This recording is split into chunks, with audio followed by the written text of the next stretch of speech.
কাম শেষ করলাম, তুই বসে জিরালো।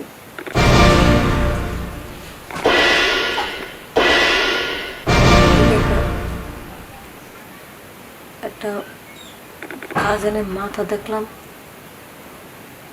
কিন্তু বাড়িতে তো কেউ নাই, কেটে আমার ফুসকে পেরে দেখবো। আমার তো মনে হইলো কেউ একজন মাথাটা সরায় নিচ্ছে, মানুষের মতন তো ছায়া দেখলাম। বাসা তো খালি শ্বশুর আব্বাই আছে, আর তো কেউ নেই।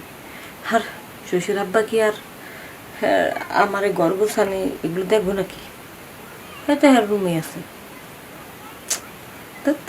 মনে ভুল দেখছি, খুদে খালি সন্দেহ করি। ফোনটা একটু বইবে টিপে না, দেখি তো আমার শ্বশুর আব্বা কি আরে। জিনিসটা ক্লিয়ার না হওয়া পর্যন্ত আমার কেমন জানি লাগতেছে। শ্বশুর তো আছে বাড়িতে, কিন্তু শ্বশুর আমার সাথে এরকমটা করবো কি কব? শ্বশুরের চাল চলনটা আমার কাছে সুবিধা মনে হইতেছে না। কদিন ধরে আমার কাছে মনে হইতেছে উনি যেভাবে আমার তাকায়, মনে হয় যে দেবর দেবর বাপ নেয়। কথা আছে না, গঙ্গা তুমি ফোপায়ও না, আমি জলে নামবো না। শ্বশুর যদি উল্টা পুল্টা কোন নজরে তাকায়, আমি কি আর ওরকম মাইয়া নাকি যে হ্যাঁ তাকানিতে আমি পইটে যাম? যাই হোক, ওদের একা একা বাবু করতেছে। আগে ক্লিয়ার হই, কেটা দাঁড়া আসলো, কেটা দেখলো, আমার শ্বশুরে নাকি বাড়ির মধ্যে অন্য কেউ ঢুকলো। যা দেখি আমার শ্বশুরে কি করে।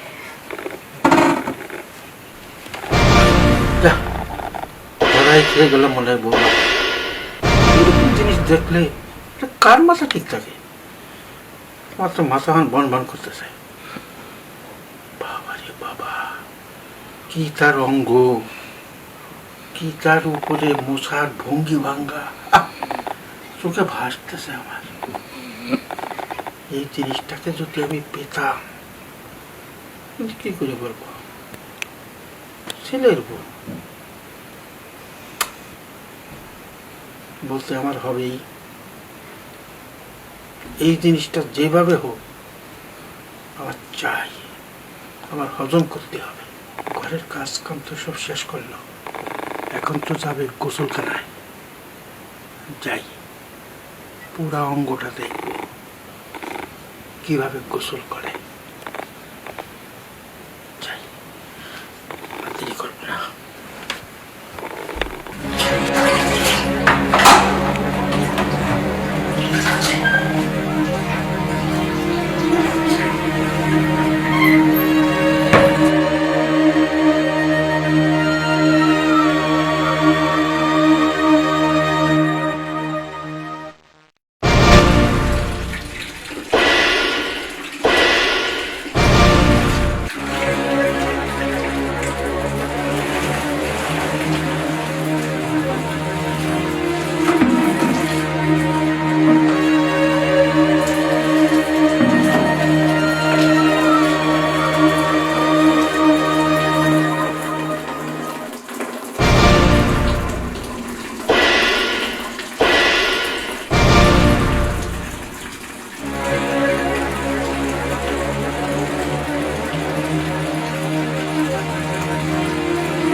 যাক, ঘরের কাজ কাম শেষ করলাম, গোসলটাও শেষ করলাম।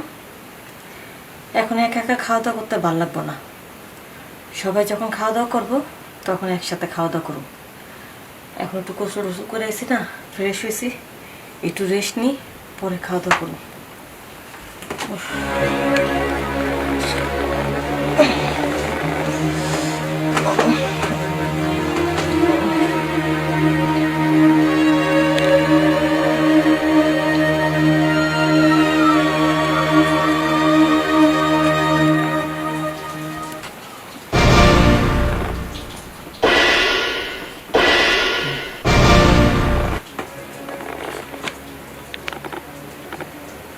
বাবারে, কার মাথা ঠিক থাকে? আজকে আর সময় নেব না, আজকে ধরে বসবো, তাতে যা হবার তাই হবে। বাসায় তো কেউ নাই, আমি এর মাথায়।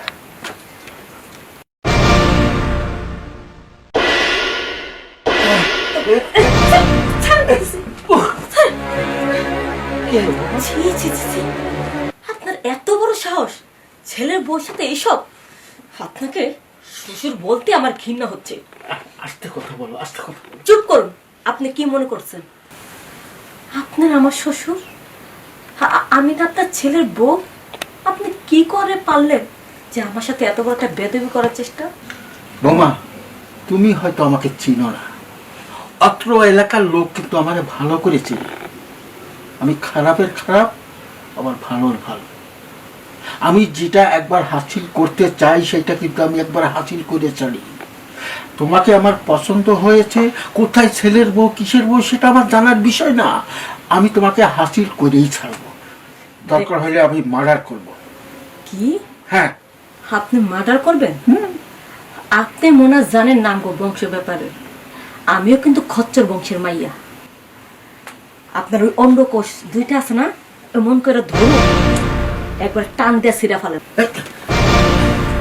কি কইলা বৌমা? তুমি আমার ওই ওই জায়গা ধরে চাপ দিবা? তাহলে কি করুন? সুম্মা দিন। ঠিক আছে, ঠিক আছে, ওসব কিছু করা লাগবে না বৌমা। ওই আমি যাই, হ্যাঁ ঠিক আছে। খচ্চর শ্বশুর, তোমাকে মতন লুচ্চা বদমাস শ্বশুরকে কিভাবে যে সাইজটা করতে হয় এটা আমার ভালো করে জানা আছে। মনে করছিল জাপটা ধরবো আর আমি লড়তে চড়তে পারবো না, তখন আমি আপসে দিয়ে দেবো। না না না না না, অন্য সব খচ্চর মায়ের মতন আমি না। আমার লাগে যদি কেউ জুলুম করতে চায় তাইলে তো অন্য কোষ্টারে এমন থাপা মায়েরা ধরুম না, গলা ছিলা মুরগির মতন দপায়া ছটকায়া পইরা মরবো।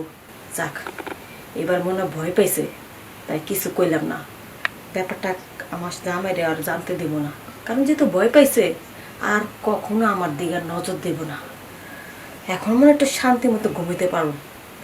এতদিন হারামজাদার লেগা আমি শান্তি মতো চলতে পারিনি, কেন জেনে হেন ফুসকে পারে মনে করছে আমি কিছু বুঝি না, আর আমি সব বুঝি, তাই তো সাবধানে চলছি।